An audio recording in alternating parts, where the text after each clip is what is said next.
que depois de 5 meses consecutivos de alta, o IFIX, o principal índice de fundos imobiliários, fechou abril em queda. No acumulado do mês, o índice registrou uma queda de 0,79%. Se nós pegarmos o período desde a última revisão da nossa carteira recomendada, essa queda foi de 0,97%. Então, se você é um investidor iniciante que começou há pouco tempo aqui no universo de fundos imobiliários, deve ser uma das primeiras vezes que você vê essa queda na sua carteira. Nesse vídeo, eu vou te explicar o que está acontecendo e também o que nós vamos fazer aqui na nossa estratégia de alocação.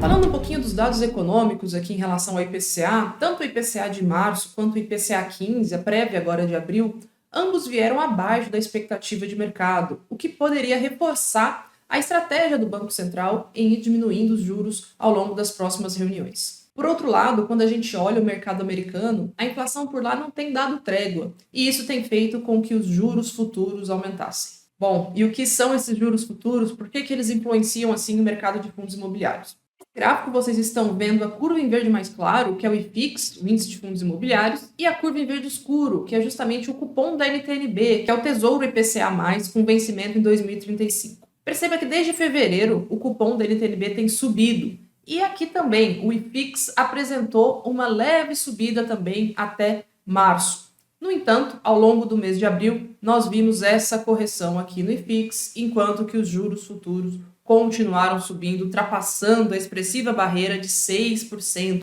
Bom, a gente já mencionou algumas vezes que há essa correlação negativa. Então, quando nós vemos aqui o cupom da NTNB subindo, o IFIX acaba caindo e a gente consegue ver isso com certa frequência historicamente. Aqui eu peguei um histórico relativamente pequeno para nós focarmos no que está acontecendo nesses últimos meses. Perceba que o cupom da NTNB saiu ali de valores próximos a 5,5, 5,8 e ultrapassou a expressiva barreira dos 6%. Por outro lado, o IFIX apresentou aquela certa resiliência que nós comentamos no relatório passado, inclusive, apresentando inclusive períodos de alta, mas agora em abril não deu, e então o IFIX acabou finalizando o mês com desempenho negativo, puxado aí por esse aumento no cupom da NTNB nos juros longos. No final das contas, os segmentos que mais apresentaram quedas acabaram sendo os fundos de tijolo, especificamente os fundos de laje e de logística. Esses são segmentos que eles demandam maior crescimento econômico para que apresentem um bom desempenho. E aqui eu falo especificamente do segmento de lajes corporativas. Do lado das lajes corporativas, nós estamos posicionados na nossa carteira, aqui inclusive, em fundos que eles já tenham uma demanda aquecida, que estejam em regiões de demanda aquecida, em regiões que consigam repassar a inflação, pelo menos no valor praticado nos aluguéis, ou em contratos que a gente tenha certa previsibilidade de renda, ou seja, que não demandem esse crescimento que a gente mencionou aqui agora. É que os fundos mais afetados no segmento de lajes corporativas agora, no mês de abril, foram justamente aquelas teses que precisam mais desse crescimento econômico, como, por exemplo, o RECT, o XPPR, o JSRE, o HGRE, são regiões que ainda precisam absorver essa vacância para que sua receita operacional cresça de maneira consistente. É claro que não é apenas esse fator de juros que vai influenciar especificamente determinados fundos imobiliários. A gente tem outros aspectos envolvidos, tem o desempenho operacional e tem ali algumas transações que podem ocorrer no período que também podem influenciar o preço. Mas sim, em um contexto mais geral, esse é sim um fator que vai influenciar diretamente. Aqui, como vocês podem ver, no período de 27 de março a 29 de abril, o segmento logístico foi o que apresentou o pior desempenho, seguido aí pelos fundos de lajes corporativas e logo em seguida pelos FOFs, os fundos de fundos. E aqui a gente costuma falar também, né? Os FOFs, eles são ativos que eles trazem mais volatilidade, é uma forma de nós comprarmos risco para a carteira, é uma forma de nós tentarmos potencializar o retorno em um momento de mais otimismo. Olhamos o setor mais resiliente, acabou sendo especificamente o setor de recebíveis imobiliários. E esse é um setor menos volátil por natureza. Aqui nós estamos falando de títulos de dívida, são papéis de renda fixa atrelados ao CDI ou ao IPCA em sua maioria, e os fundos imobiliários de recebíveis imobiliários nada mais são do que uma cesta desses ativos. Então, a gente tem que eles exercem essa função mais defensiva na carteira quando adquiridos aí com um bom nível de risco. Bom, e como ficou o nosso desempenho ao longo do mês de abril?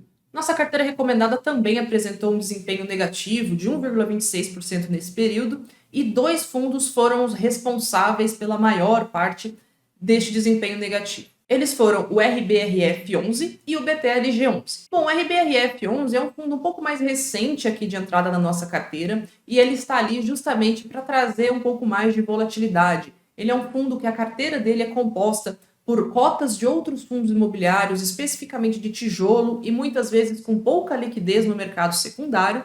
E o nosso objetivo com essa alocação é justamente trazer um retorno potencial superior à média em um momento de mercado mais favorável. Então, nesses cenários desfavoráveis, nós também, de certa forma, esperamos que o RBRF tenha um desempenho abaixo da média. Já o BTLG foi uma situação mais específica. O BTLG fez uma grande emissão de cotas, a 13ª emissão de cotas, e que na última semana de abril foi realizada a conversão dos recibos desta 13ª emissão em cotas. Como a gente tinha um valor, uma diferença ali entre o valor dessa emissão e o valor de mercado que o BTLG estava sendo negociado, essa diferença era em torno de 3 a 4%, esse grande volume de novas cotas ali acabou puxando e trazendo uma pressão vendedora forte no BTLG, que foi ao encontro do seu valor de emissão ali na 13ª emissão. Por isso que ele registrou uma queda aí de aproximadamente 13,5% nessa última revisão.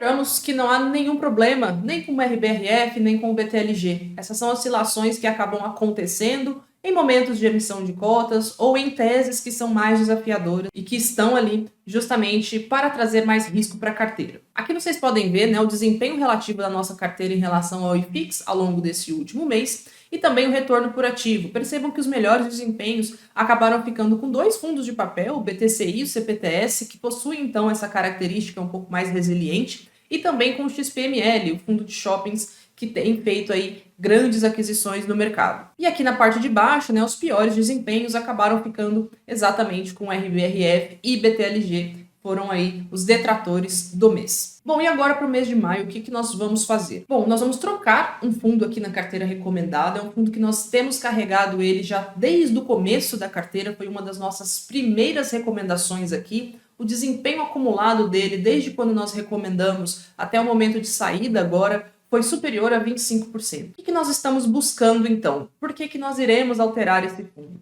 É justamente porque a gente monitora constantemente o mercado e que podemos estar diante de oportunidades que possam trazer um desempenho superior à alocação que nós temos hoje. Com isso, nós vamos trocar na carteira recomendada HGRU por GARE11. Inclusive, se vocês estão acompanhando nosso trabalho aqui no canal, vocês vão poder acompanhar uma entrevista que nós fizemos com o gestor do GARE11, o Gustavo. Ele explica muito bem a estratégia do fundo, explica os riscos do fundo, explica a ampliação da tese de investimento que o fundo passou desde o final do ano passado até agora. Eu recomendo que vocês assistam para vocês entenderem a fundo a recomendação aqui de GARE na nossa carteira recomendada. Bom, e por que nós vamos fazer isso? Quando a gente olha um dos fatores que trouxeram grandes retornos para o HGRU ao longo dos últimos 2 a 3 anos foi justamente a possibilidade de comprar no atacado e vender no varejo, ou seja, ele comprou um lote de imóveis e aí ele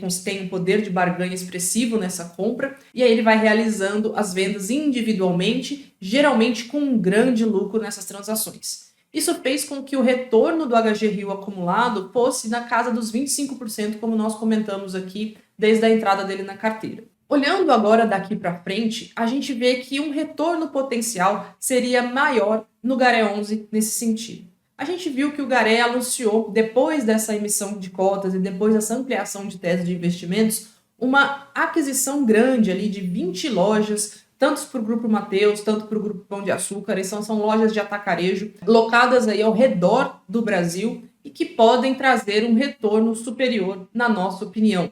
Quando a gente olha o potencial de entrega de dividendos do GARE11, a preço de hoje, a gente tem uma expectativa de dividend yield em torno de 11,5%.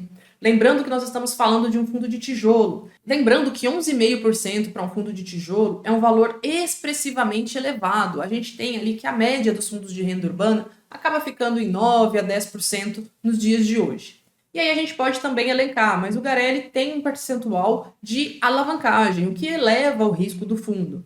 Mas mesmo assim, essa alavancagem ela está bem interessada pela gestão. São contratos muito longos, contratos aí com prazo médio de 19 anos, em que essas amortizações são muito diluídas e são casadas exatamente na mesma data com os contratos de locação.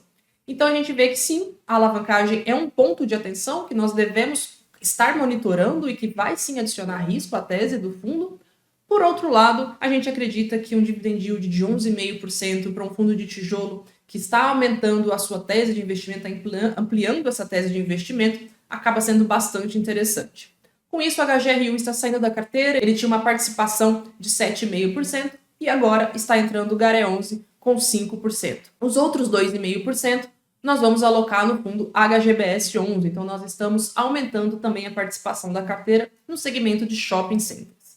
Olhando aqui o desempenho anual acumulado da carteira, então nossa carteira apresenta um desempenho aí de 2,26% ao longo de 2024, frente a 1,5% do IFIX, né? Lembrando que nossa última atualização aqui foi no dia 29 de abril.